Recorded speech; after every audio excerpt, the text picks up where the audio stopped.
เขาแล่นมาบอกคิดว่าเขายอกสุดท้ายก็แม่นอีผู้ชายคนนั้นเขารวยฐานะก็ดีเขามีริกีบ่าวเศรษฐีจากอเมริกาในวันน้องแต่งผู้คนเขาแซวเขามันกันแล้วขาดค่าเป็นเงินดอลลาร์อายมันเงินกีดสุดท้ายบ่มีปัญญา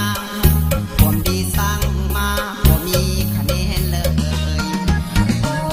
เงินเอาชนะใจคนแน่นอนชนะใจพวง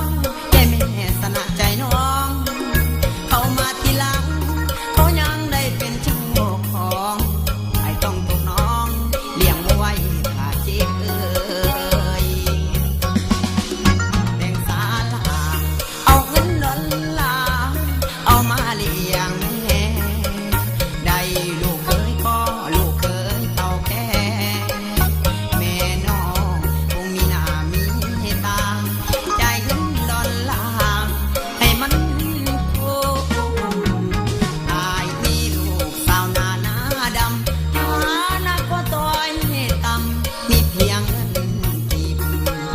เงินดอลลาร์เขาสานะเงินกีบอายมันหนุ่มรถถีบเลยบ่สู้รถเก๋งต้องโชคดีสุดที่หาให้สมมาตรสมใจปรารถนาให้เป็นสุขจับจ่ายเงินดอลลาร์อายขอลาไปตามทางคนจนความดีที่มีต่อน้องดวงบอกขอ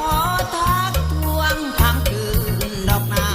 ำข่าวอาการอายถวายทั้งสีว่าเพื่อได้มาเกียรติคะแนนสงสาร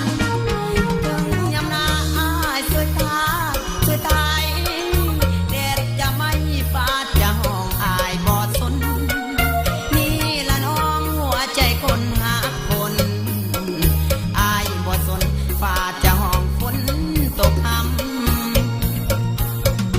นำใจอายทุ่มเทให้บ่มีความหมายมันเป็นมันเป่าสู่นำเงินของเขาบ่ได้นอนให้สิทธิ์น้ำตาเงินดอลลาร์เขาชนะเงินกีบรถถีบกับรถเก่งบอกกล้าไปสิ่งสู่เขาได้จะดื่มเหล้าเอาสุราแก้ปัญหาก็แค่นั้นนะ